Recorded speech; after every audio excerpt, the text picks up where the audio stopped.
Olá pessoal, hoje mais um papo despolitizado aqui na Vem TV com Ricardo Teixeira, vereador da cidade de São Paulo, está aqui comigo. Bem-vindo. Obrigado, Igor, obrigado pelo convite, espero conversar aí com os teus telespectadores, um tempinho gostoso, né? Que a gente conte alguma coisa importante, interessante, nossa e da cidade. Boa, sensacional. Falando de nossa e da cidade, conta pra gente um pouquinho, porque você nasceu em Santos, né? Nasci em Santos, 1958, ano do Pelé. Pelé apareceu. Um dos motivos também que eu sou pelezista e torcedor do Santos. Hoje um pouco triste, meu time não para de perder. Vim para São Paulo com 13 anos de idade, hoje com 65. E de lá para cá, vivo e amo e adoro essa cidade. Volto pouco para Santos, tenho muito tempo e muito trabalho aqui. A gente perde a nossa vida ou ganha a nossa vida no dia a dia trabalhando na cidade e viaja pouco. Mas a São Paulo é apaixonante. Ah, mas o senhor veio cedo para cá, veio cedo, então a vida mesmo está aqui, né? Os amigos de infância, nós somos contemporâneos um pouquinho, né? Eu me lembro, eu tenho pouquíssimos amigos de infância, porque eu também viajava bastante, porque não tinha rede social naquela época, né? Hoje eu diria que eu sou mais paulistano que santista, né? Cheguei aqui com 13 anos de idade, hoje com 65. Os amigos que eu tenho, se você pegar o primário lá de Santos, que eu fiz lá, e mesmo o ginásio, hoje não é mais assim, né? Não temos mais contato, né? A gente ainda tem contato do pessoal da faculdade, muita gente viajou para o exterior ou para o interior, já morreu por causa da idade. E a gente acaba tendo um núcleo hoje de amizades muito da empresa. Eu fiquei muitos anos na companhia de engenharia de tráfego, entrei lá com 17 anos como estagiário, eu ainda sou funcionário lá da CT. Então a gente acaba tendo os amigos dessa origem, né? Que vem aí de faculdade, do trabalho, e agora na Câmara Municipal de São Paulo, há quase 20 anos que eu sou vereador, e aí o nome extrapola para fora das nossas redes sociais hoje, ou para fora do nosso ciclo de amizade, e vira o nome de toda a cidade. Lembrando que eu sou o Ricardo Teixeira, que não sou o presidente da CBF. Eu sou o Ricardo Teixeira do bem. O senhor sabe quando me falaram Ricardo Teixeira, que eu Você não falou, conheço, pronto. que eu não conhecia ainda, eu falei, nossa, será que a gente vai falar de futebol? No final falamos de samba, né? Mas quando veio de Santos, já veio para Moca direto? Não, eu vim para Pinheiros, o meu pai trabalhava na CEAGESP, que antigamente era CEASA, lá quase na Lapa, ali perto do Cebolão, e aqui anda muito longe. Então nós ficamos por lá, eu vim para cá com 22 anos de idade, quando eu digo para cá, pertinho aqui do estúdio do Igor, bem perto, 5 quadras daqui. Eu vim para cá quando casei, que a minha mulher era daqui, nós casamos em 1983. Não vai me esquecer essa data. Vou esquecer a data, né? Senão eu vou apanhar. 83? Está falando bobagem, né? 82. Espera que eu vou fazer a conta aqui. Acho que é antes, acho que é 82. Mais ou menos. Mais ou menos. Aí viemos aqui para a Moca e aqui estamos, né? Aqui eu já virei um moquense, né? A Moca é a República da Moca, né? Aqui tem dialeto, aqui tem comida, aqui tem o Juventus que é aqui do ladinho também. A Moca é diferente do resto da cidade. Dizem que existe uma cidade grande em torno da Moca, né? A Moca, como a gente brinca aqui, não tem câmera de televisão, porque nós mesmos somos fofoqueiros. A gente sabe da vida de todo mundo, a gente sabe quem entra, quem sai do bairro. A Moca é aquela coisa especial, né? Tem até o dialeto que está na lei, inclusive, do município, que é o orra meu, né? Como é que vai? Você fala que diferente. A Moca, a forma de se comunicar é diferente. Vim para cá há pouco tempo, trouxe o estúdio para cá e realmente ela é apaixonante, né? Mas aí o senhor falou, 17 anos, entrou na Companhia de Engenharia de Tráfego, que também estava iniciando os trabalhos, né? 73 o DSV começa a existir, o Departamento de Operação do Sistema Viário, e em 76 a Companhia de Engenharia de Tráfego. Eu entro lá em 77, com 17 anos de idade, e lá fiz uma carreira. Dali, o então governador Mário Covas me leva para a Dersa, e eu acumulei lá o DR também, trabalhamos como responsáveis por todas as estradas do estado de São Paulo, no governo do Mário Covas. Quando acaba o governo Mário Covas, trabalhamos um pouco com o Geraldo Alckmin, e o Serra vira prefeito aqui de São Paulo e me traz lá para cá. Trabalhei com o Walter Feldman na Secretaria de Subprefeituras, fui secretário adjunto dele, e fiz uma carreira de gestão e de política como vereador e como secretário na Prefeitura de São Paulo. Então, o senhor tem bastante responsabilidade sobre essas vias no estado de São Paulo. Tem um pouquinho. Porque Tem um pouquinho. Eu sou carioca, estou aqui há 24 anos. E a família da minha esposa é lá perto de Marília. A Castela é maravilhosa, né? Aliás, as vias do estado de São Paulo são maravilhosas. Entre as 10 melhores estradas do Brasil eleitas pelos motoristas, 9 estão aqui. Né? Pois é. Andar em São Paulo é outra história. Mas então, aí nesta época, o senhor estava operacional na CET. Eu saí assim, quando o Mário Covas assume o governo do estado, isso é 1994, se não me falhar a memória, a gente passa para o governo do estado e vai trabalhar na Dersa, e logo depois eu acumulei o DR. A Dersa operava as principais rodovias que depois foram concedidas, né? Porque não existia concessão, foi o Mário Covas que começou a concessão. E o DR, aquelas estradas menores, que muitas delas até hoje não foram concedidas.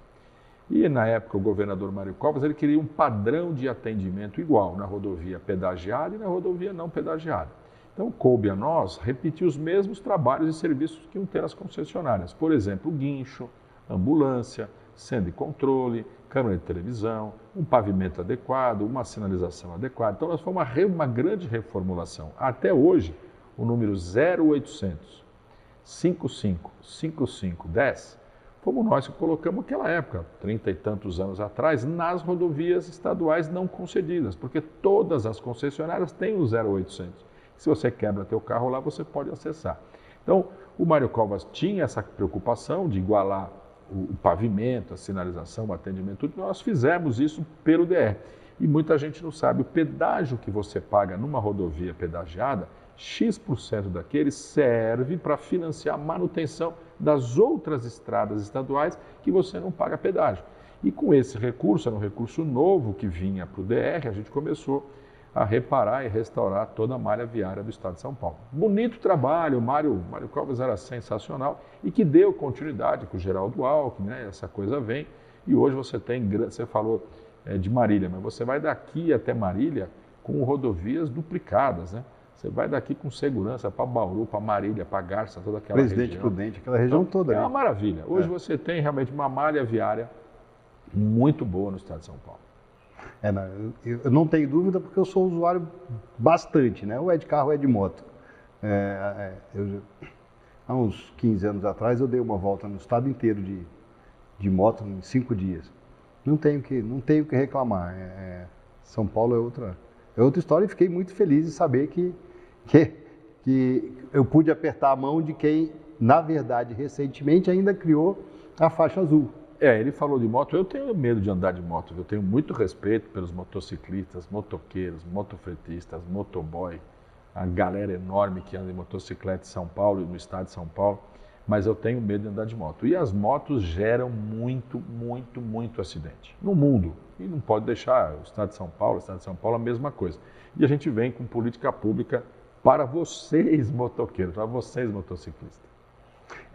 Então, eu até digo que pelo tempo que eu já ando de moto, se acontecer qualquer coisa comigo, eu não faço nem parte da estatística, porque tem mais de 20 anos que eu ando de moto todos os dias. Graças a Deus. Graças a Deus. Então, porque existe o acidente que acontece por um descuido, mas existe por um descuido do motorista do carro, mas a grande maioria dos acidentes são porque os motociclistas ou motoqueiros, para mim não faz diferença, também não têm cuidado. Então eu morro de medo de andar de moto. Eu morro de medo. Vou repetir porque assim, mas eu morro de medo de andar de moto. Isso significa que eu presto bastante atenção. Agora, quando eu vi a experiência do faixa azul, eu falei, puxa vida. Eu experimentei, eu falei, enfim, um jeito, uma forma da gente se deslocar na cidade com moto mais seguro, porque queira ou não queira, o carro respeita, né? E a gente percebe bastante, ajudando aqui na sua fala, depois, todo dia andando de moto, você percebe quando o motorista está no celular. O carro começa a se deslocar sozinho. E aí você dá aquela buzinada, ele volta. Então, acaba que a gente cria um costume, eu olho no espelho e vejo o motorista, para ver se eu posso ir ou não. E com essa faixa já existe pelo menos uma margem maior ali para esse tipo de descuido. E aí parabéns e obrigado, né? E obrigado. Eu queria voltar na página anterior, porque parece que a faixa azul ela nasce, está pronta, bonitinha, funcionando e vai dar certo. Né? Por que não pensaram nisso antes? A gente pensa, né? Como eu disse aqui, aos 17 anos de idade eu entro na companhia de engenharia de tráfego e até hoje a gente trabalha com segurança de trânsito. Ao longo desse caminho de 50 anos eu criei um Instituto de Humanização do Trânsito e Transporte. Isso lá atrás, há 25 anos atrás. Porque há 25 anos atrás a gente já tinha uma guerra entre carro, pedestre, ciclista, motociclista, uma morte danada, uma mortandade danada em todo o trânsito do mundo. Né? Hoje, em 2023, né? Ano passado, esse ano aqui deve ser um pouco maior, morreram no mundo inteiro 1,5 milhão de pessoas acidentadas com o carro, diretamente com o carro. Então você vê, 1,5 milhão de pessoas perderam a vida em acidente de trânsito, é muita coisa. E parece que há um lobby muito grande das montadoras que não querem que esses números sejam falados, não querem que esse assunto seja debatido e faz de conta que não acontece nada e junta os pedaços em terra e continua a vida. E eu, desde criança que eu sou assim meio inquieto, que a gente não consegue ficar quieto com as coisas, comecei a trabalhar e batalhar pela humanização do trânsito. Né? A vida, Igor, ela é muito frágil. Se eu tropicar aqui no teu auditório, eu posso morrer. Imagina você numa motocicleta, com caminhão, com ônibus, com isso carro é verdade. andando. É um perigo danado. Então, a gente vem estudando isso. E nós fizemos aqui em São Paulo 2 testes para ter faixa exclusiva de motocicleta. No eixo Vergueiro Liberdade e também no eixo Sumaré. Na 23 de maio eu não conto como teste, porque na época foi pequenininho. E os dois, tanto na Sumaré como na Vergueiro Liberdade, não deu certo. Por quê? Porque nós tiramos o motoqueiro da faixa que ele anda e fomos colocar o motoca junto ao canteiro central da avenida. Me lembro e cheguei a usar. Para o motoqueiro era bom, para quem era ruim, para o pedestre, que não estava acostumado de ver um trânsito parado e uma moto vir rente ao canteiro e começou a ter atropelamento moto versus pedestre. Então, subiu naquela época 670% o número de atropelamentos. Olha que barbaridade. Ou seja, foi uma política errada que nós desmontamos e adormecemos. Mas a gente continuou batalhando, falando, não é possível, esse número está muito alto. Né? Hoje, na cidade de São Paulo, morre 1,3 motoqueiros por dia, automático no asfalto. Se você contar quanto tempo, a política mundial é se você pega um acidentado e leva até 30 dias após o acidente, acompanhando se ele está bem, se ele morreu, se ele sobreviveu. Essa estatística que eu estou falando de 1,3 mortes é instantâneo no asfalto. Se a gente for pegar o que morre também no hospital, isso vai para 2 mortes por dia só de motociclista. Então isso, eu fui secretário de transporte do governo Bruno Ricardo Nunes e aí a gente trouxe a ideia da faixa azul, que não é uma faixa obrigatória e que precisava ser aprovada por Brasília, uma vez que é uma sinalização que não existe. Porque o Código de Trânsito Brasileiro tem lá um parágrafo que diz que você não pode andar a moto ou carro com uma distância insegura do veículo da frente ou do lado. Isso mesmo. E a hora que você cria uma faixa como essa, você está andando com uma insegura. Então nós fomos a Brasília, demonstramos os projetos, fomos ao prefeito Ricardo Nunes, que era contra em função do que aconteceu no passado, fizemos testes no centro de treinamento da CT, levamos o prefeito, convencemos o prefeito a deixar a gente fazer os testes, levamos para Brasília. Na época o governador Tarcísio era ministro de infraestrutura, ele veio aqui acompanhar os testes junto com a Secretaria Nacional de Trânsito e colocamos um primeiro teste na 23 de maio com 5 quilômetros. 5. A malha viária da cidade de São Paulo tem 25 mil quilômetros. Nós fizemos um teste com 5 quilômetros. E por que nós começamos ali? Porque ali tinham 2 atores. Só tinha o motoqueiro e só tinha o motorista. Não tinha pedestre, não tinha caminhão, não tinha ônibus, não tinha semáforo, não tinha conversão, não tinha bairro, né? Porque ali é uma via. E dava, né, era um teste para a gente começar a entender o que ia acontecer no futuro, se desse certo ou se desse errado. Filmamos horas de comportamento, fizemos muitas reuniões antes, falamos com a imprensa, falamos com o sindicato, falamos com todas as polícias envolvidas, falamos com todo mundo que atua no setor de mobilidade da cidade. E começamos a fazer o teste. 87% das pessoas que passam pela 23 de maio instantaneamente começaram a respeitar. Isso no primeiro dia. Você sinalizou, 87% dos motoristas e dos motociclistas começaram a obedecer. Entenderam o recado só em ver. Sem fazer uma campanha agressiva, porque a gente começou a campanha um pouquinho antes, mas durante a implantação, fomos para a mídia, fomos com os painéis de mensagem variável, as placas, e você via que instantaneamente o motociclista parou de buzinar e o motorista andava no cantinho dele, a moto no cantinho dela, como diz a música, cada um no seu quadrado, e a coisa caminhou. E a gente foi acompanhando isso. Nesse trechinho, e é teste, sinalização em teste, então o Senatran, Secretaria Nacional de Trânsito, dá para nós 1 ano de teste, renovável por mais 1. E a gente já está na renovação do 3º ano. E começamos a fazer o teste e acompanhar. E como a 23 de maio de um lado tem a faixa azul, do outro lado não, então você deixa filmando, né? Aqui nós estamos sendo filmados, então ele é craque, né? O Igor sabe do que está falando, que está fazendo. Você pega um lado filmando que não tem a faixa, e do outro lado filmando que você tem a faixa, você vê o comportamento. De um lado, tudo acontece como manda a lei, como manda o figurino.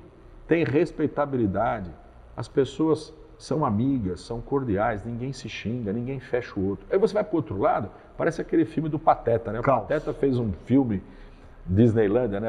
A Disney World fez um filme que assim, você pega o Pateta, ele é pedestre, é tudo bonitinho. Quando ele põe dentro do carro, ele vira um vilão, ele quebra tudo, ele passa por cima de todo mundo, ele xinga todo mundo. E era mais ou menos isso que a gente via na prática, Igor. Um lado o caos e do outro lado tudo bonitinho. Mas agora, recente, nós fizemos esse mesmo teste lá embaixo, não é Salim Faramaluf, um pouquinho mais para lá, a Jacupêssego, que tem 10 quilômetros com faixa azul e 10 quilômetros sem faixa azul, e você filma os dois. E lá tem muito caminhão, muito ônibus, semáforo, pedestre, é uma via de tráfego mais rápido, é uma via que atravessa a cidade, então você pega muita gente do ABC, muita gente da região de Guarulhos, até gente que não sabe o que é faixa azul, que não passou na 23 de maio, e o comportamento é igual. Aonde tem faixa azul é todo mundo bonitinho, uma respeitabilidade já maior de 87%, já beirando 90%, acaba a faixa azul, vira o caos. Então, nesse tempo, 2 anos e meio que nós estamos fazendo o teste, deu para sentir o quê? Se você sinalizar a cidade, se você criar essa respeitabilidade, se você mostrar esse comportamento como deve ser, o paulistano segue, as pessoas se dão bem. Quem aqui que está me vendo agora, que é dono de carro e que já não teve um retrovisor chutado por um motociclista, por um motoboy? É quase que uma unanimidade. É até a tua fala no início, o motoqueiro ele desrespeita a sinalização. E eu diria agora que assim, não tinha sinalização para eles. Que se você pega, aqui na Radial pertinho, você pega um drone teu aqui, filma, você vai ter assim, ó, tem o trem, do lado do trem, o metrô, do lado do metrô, a calçada, do lado da calçada, a faixa de bicicleta, do lado da faixa de bicicleta, a faixa do ônibus, do lado da faixa do ônibus, a faixa dos carros. Eu pergunto, aonde está a faixa da motocicleta? Não existia, era uma bagunça.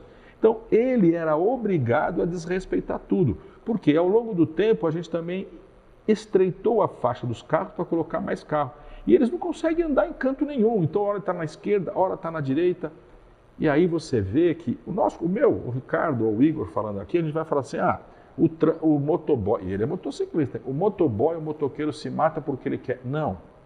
E aí eu assumo a culpa aqui. As autoridades erraram desde 1998, quando o seu Fernando Henrique deu uma canetada e liberou as motos andarem fora das faixas, e está aí esse caos com essa mortandade dessa meninada. Estou falando muito? Não, é perfeito. Eu estou ouvindo e estou trazendo para o meu dia a dia. É isso mesmo. Deixa, então eu vou ficar quietinho, senão eu vou ficar falando meia hora e fica chato. Não, deixa o Igor me bater um pouco aqui agora. Mas o programa é seu, na verdade, a gente quer conhecer a sua história. Mas eu estou trazendo para o meu dia, porque o dia a dia porque é um tema que eu vivo, né, diariamente.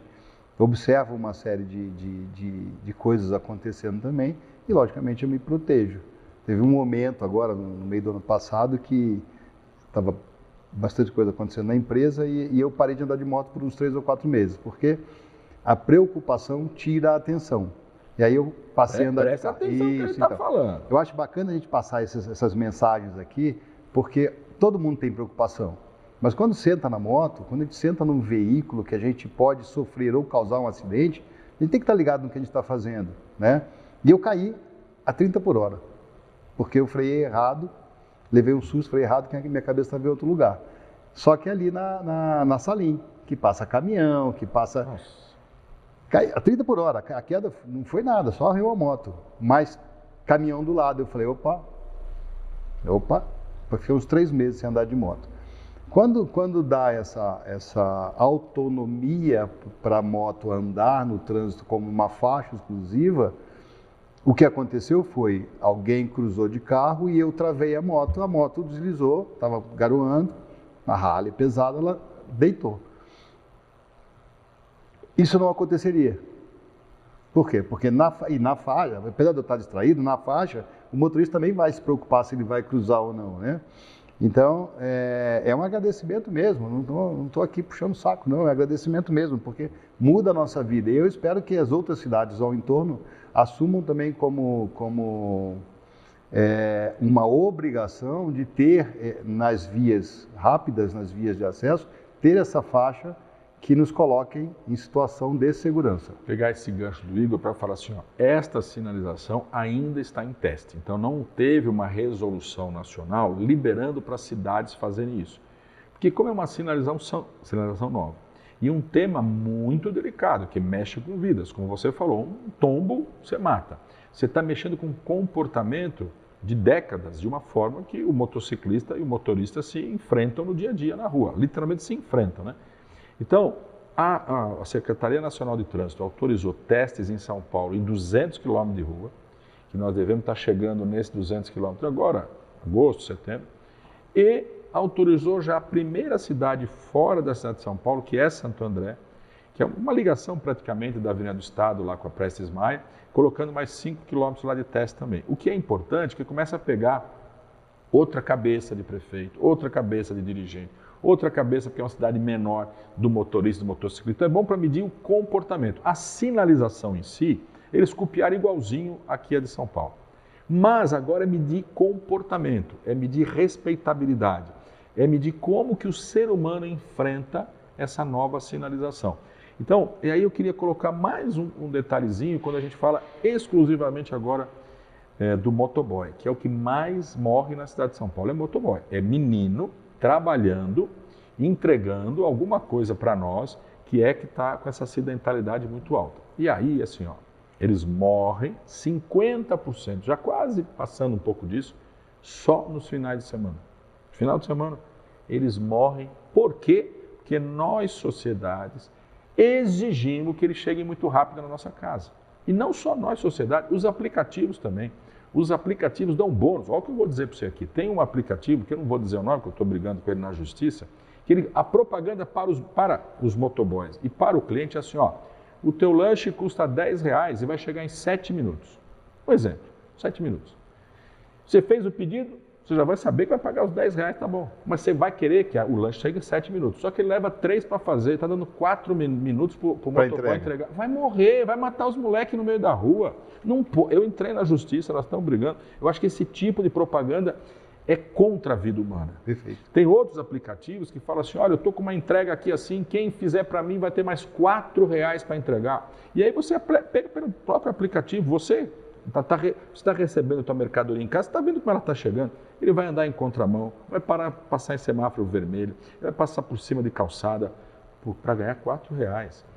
Eu fiz uma vez uma entrevista, que nós estamos conversando aqui, eu estava pessoalmente lá com o Instituto, e eu fiz uma pergunta para um menino, 20 e poucos anos, esse fica tetraplégico por resto da vida, 20 e poucos anos, e eu faço uma pergunta para ele assim, mas por que você estava correndo tanto? Porque ele bate realmente uma velocidade alta, não tinha faixa azul, ele bate numa velocidade alta. Sabe o que ele responde para mim? Porque eu entregava sorvete. Porque ele entregava sorvete, ele ficou tetraplégico. Porque se ele entregasse o sorvete derretido, ele não ganhava e o cliente também não queria. Você veja como a sociedade está explorando essa meninada. Então assim, você que está me vendo agora, você tem um tio, um primo, um amigo, que pode ser motoboy, que pode ser motociclista. A gente tem que começar a pensar que a vida deles é tão frágil como a nossa. Uma curva que ele vira, como aconteceu com o Igor, uma areiazinha, uma freada que se dá diferente. Pode vir um caminhão, um ônibus passar por cima de você. Então a gente tem que ter cuidado com isso, cuidar. Eu digo para os empresários de aplicativo e para os meninos, né? A Globo está fazendo um programa todo dia, todo domingo depois do Fantástico.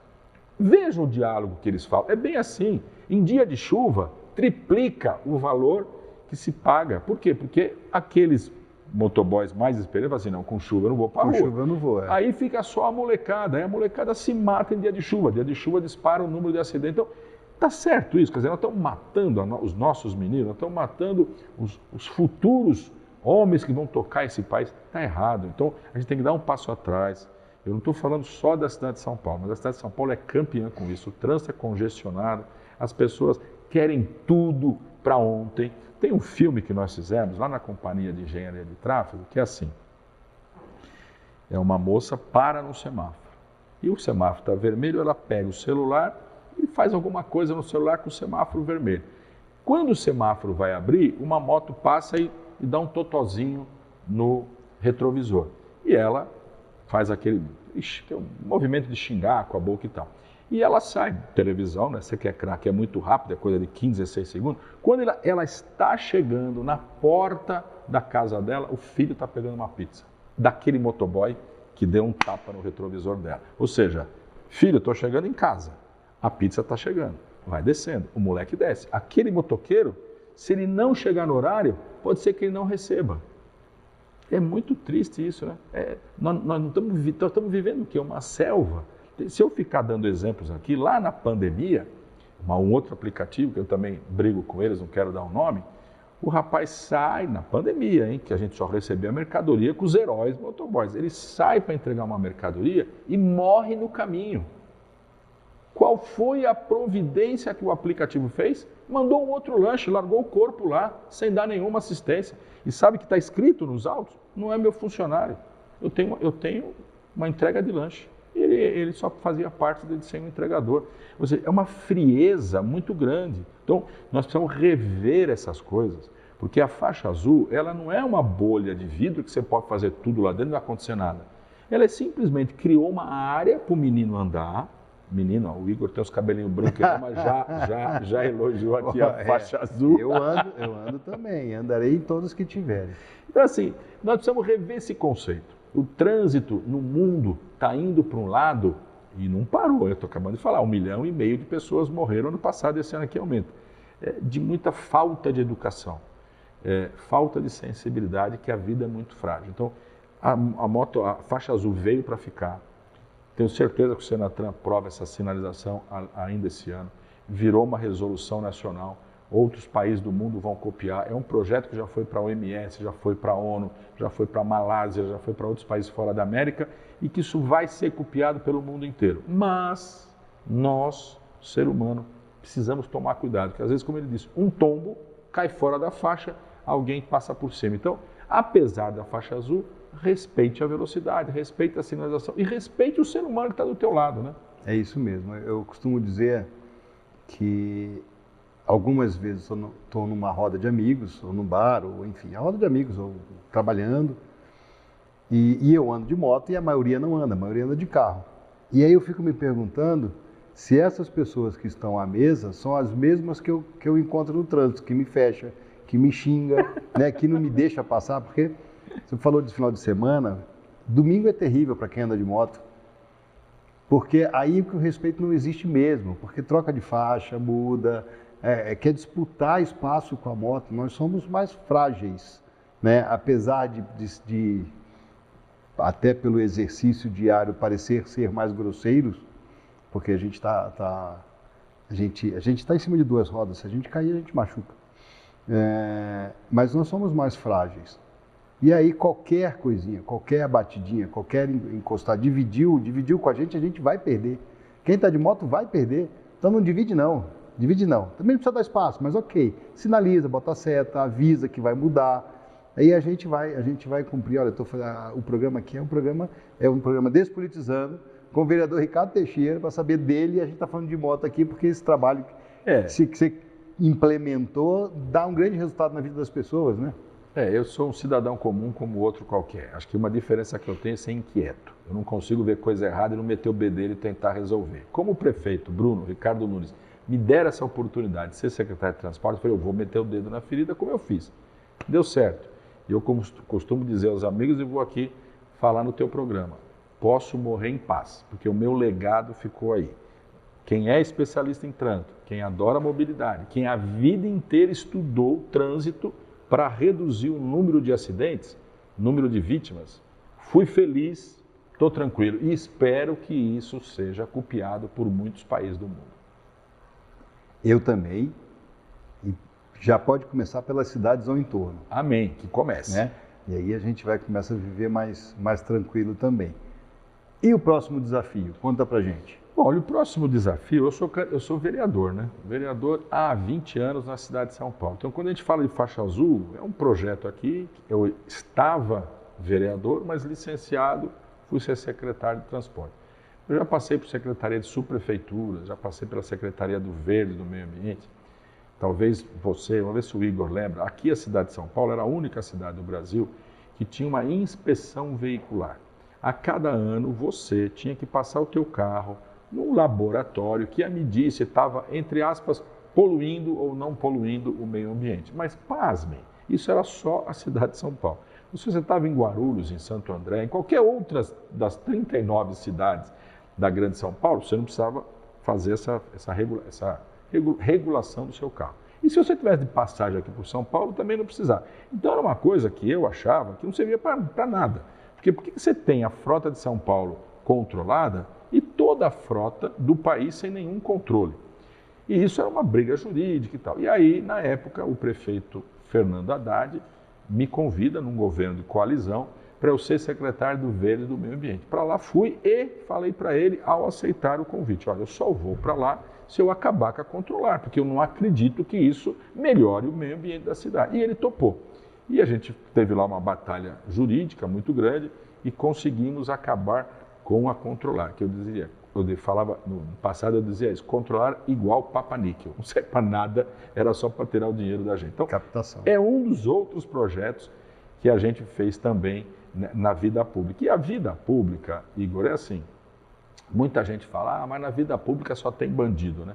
Só tem bandido porque você, pessoa do bem, não vem para cá para trabalhar aqui. Se a gente deixar só os bandidos trabalhar, e aí a gente fica reclamando. Então eu faço aqui um desafio para qualquer cidadão brasileiro que esteja insatisfeito com a política, entre nela, venha participar, como eu fiz no passado. Eu era um cidadão comum, né? Como eu disse aqui, trabalhei na CT, DERSA, DR, metrô e tal, e de repente falei assim, puxa, eu posso fazer muito mais tendo mandato, porque eu vou ajudar a mudar a lei, vou ajudar a mudar projeto, e foi o que eu fiz, e mudei de lado de balcão. Então eu faço um desafio a todos. Outro dia me perguntaram também no programa, mas você criou teus filhos na política? Eu falei, não, depois que eles estavam grandinhos, todos moços trabalhando, eu resolvi entrar na política. Que aí eu falei assim, bom, se der errado ou se der certo, eu não estou fazendo nenhum mal para a minha família com patrimônio, porque político que é sério põe dinheiro do bolso na política, né? Não fica rico na política, é o contrário. E eu entrei na política nessa linha, não, eu quero fazer o bem, não interessa a quem, com aquilo que eu sei fazer. Então não adianta me desafiar assim, olha, vamos fazer um bom projeto da saúde. Eu vou trabalhar com alguns outros vereadores que saibam essa linha. Mas na área de mobilidade, na área de logística, na área de segurança de trânsito, eu puxei isso e hoje os grandes projetos da cidade saem com a gente. E agora, de novo, né, daqui a pouquinho nós vamos ter eleição outra vez, eu estou pondo o meu nome, hoje sou pré-candidato, para dar continuidade nesse trabalho. É mais um desafio? É mais um desafio. É gostoso? É gostoso. Mas é um trabalho, Igor, gente, é o dia inteiro. A pessoa, quando é pública, eu moro numa vila, como eu disse aqui, pertinho do estúdio, que você abre a porta, você já está sendo cobrado. Você viu que o lixo não passou ontem no horário? Você viu que a lâmpada está queimada? E o buraco ali? Isso, o vizinho já cobra. Né? Já cobra. Não, você vai comprar pão, você vai e volta sendo cobrado. Mas isso faz parte da política. Então, se você quer entrar na política, saiba que você vai ser cobrado o dia inteiro. E está certo, quem paga o teu salário, salário do vereador, deputado, governador, seja que for o cargo que você quer concorrer, você vai pagar. Quem que paga o teu salário? São as pessoas que vão te cobrar na rua. Então, venha para a política e saiba que você vai ter a tua vida escancarada, transparente e que você vai ser cobrado o dia inteiro. Mas eu chamo todo mundo para a política. É bom, não precisamos mudar isso, é cíclico, né? Boas ideias vêm quando outras pessoas vêm para essas cadeiras e mudam a vida da gente. Como São Paulo já mudou nesses últimos 30, 40, 50 anos. E como vai mudar para frente, né? Nós temos aí várias, se a gente ficar falando de mobilidade aqui, eu tomo conta do programa do Igor, mas já vai entrar o drone levando o ser humano. Mas como assim? Vai acontecer isso. E é em breve. São Já Paulo está em fase de teste, inclusive. Olha, tá vendo? O Igor é do ramo, já está em fase de teste. São Paulo é piloto de tudo. Aqui na América, São Paulo é piloto de tudo. Olha o que está acontecendo. O campo de Marte já está sendo estudado para ser o grande centro de distribuição de drone. As empresas aéreas que pousam em Cumbica já estão comprando drone para levar as pessoas de lá até a Paulista, até outro ponto. Ou seja, o mundo vai mudar muito rápido. E São Paulo é vitrine, é a terceira, quarta cidade do mundo em tecnologia. Quando a gente fala cidade inteligente, São Paulo se prepara para isso, a gente fala assim, a cidade inteligente deve ser lá nos Estados Unidos, na Europa, no Japão. O último título de cidade inteligente é Curitiba, aqui do nosso ladinho, e que a gente tem muita coisa, né, parecida ou igual a Curitiba e desenvolvendo. Então aqui nós mudamos tudo, aqui é desafio todo dia. Então você entra na política, venha para participar, é uma delícia. É trabalho, viu, mas é bom. O papel do Despolitizando é exatamente esse, né? É mostrar que tem um ser humano, que inclusive você que gosta de falar mal, que político isso ou aquilo, aqueles adjetivos feios, sempre existe uma pessoa, um ser humano, família, com meta, com missão, com vontade, atrás da posição política. Alguns não fazem o bem, ok, mas a grande maioria trabalha. Haja visto que de todos que sentaram aqui, e aqui não tem partido, né? Nossa conversa aqui não tem partido, chegamos sempre a uma conclusão. Todos fazemos política todos os dias, né? Estar numa posição política é uma decisão pessoal, mas fazer política é o nosso dia a dia. Tudo a gente negocia, tudo pra gente, até com o vizinho, com o trânsito, tudo é negociado. Então, tem que tirar da cabeça essa questão de que político não presta, que político só está ali para poder desviar dinheiro. Não é verdade. Não é verdade. Existem. Como em todo lugar. Mas tem pessoas boas que fazem o bem.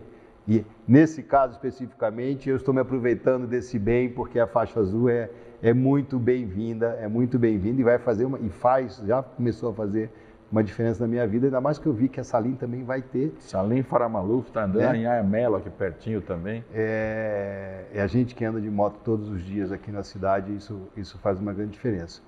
Mas esse é o meu papel, é o legado que eu quero deixar, existe um ser humano, existe uma pessoa com visão, com vontade, com desejo, atrás de uma posição política, e a gente deve respeitar isso. E se você não sabe, procure saber, conhecer, entender quem são as pessoas que estão ali eu concordo com o desafio que o Ricardo Teixeira deixou para você aí. Não está gostando? Vem para o lado de cá. Para o lado de cá não, para o lado de lá, para o lado dele. O meu lado não é política como política, mas eu gosto de discutir a política como um bem social. Então fica aí um desafio, né? Aí quando o Igor coloca numa carreira como outra qualquer, jogador de futebol está sendo processado porque vendeu o resultado. Tem médico sendo processado, tem um monte de exemplo aí, por isso, por aquilo, que fez uma cirurgia que não deu certo, porque enganou o paciente, porque xingou um paciente numa consulta. Tem padre sendo processado, porque, tem várias coisas, tem pastor, tem professor, gente, profissão, tem um ser humano. Então, a política, sabe qual é a diferença da política para as outras profissões? A gente fica mais exposto, então aparecem mais os nossos erros. E às vezes nas outras profissões não aparecem tantos erros porque não está evidente. As pessoas, porque a vida de um político é 24 horas na internet. As pessoas, agora se você for lá e clicar quem é o Ricardo Teixeira, vocês vão ver, ver tudo que eu faço, tudo que eu fiz. E as outras profissões não. E como o brasileiro gosta de política, tem vários países do mundo que não tem briga política, né? Aquele mesmo regime há 40, 50, 100 anos. E o Brasil não, o Brasil tem essa oscilação. O brasileiro gosta de participar, o brasileiro gosta. Se qualquer lugar no final de semana que esteja quente, você para num boteco, escolhe os caras estão discutindo política em qualquer lugar dessa cidade ou qualquer lugar desse país. Então, como a gente é mais exposto, falam mais da gente. Mas Igor, toda profissão tem problema. Toda profissão. É isso mesmo. Eu também costumo dizer aqui que para com esse negócio de ficar torcendo para a política como torce para time de futebol. Futebol é futebol você tem que torcer. Política você tem que fazer, você tem que estar junto. Não tem que torcer, tem que trabalhar junto, tem que cobrar sim, cobrar que a entrega, aquele pedido que você fez lá quando você votou e o candidato prometeu, cobra. O nosso papel é cobrar. Agora, ficar torcendo, polarizando, isso para mim não existe. Eu tenho falado, Igor, é assim, pegando esse teu gancho que hoje nós temos aqui o pessoal do Bolsonaro e o pessoal do Lula, né? Os petistas e os bolsonaristas.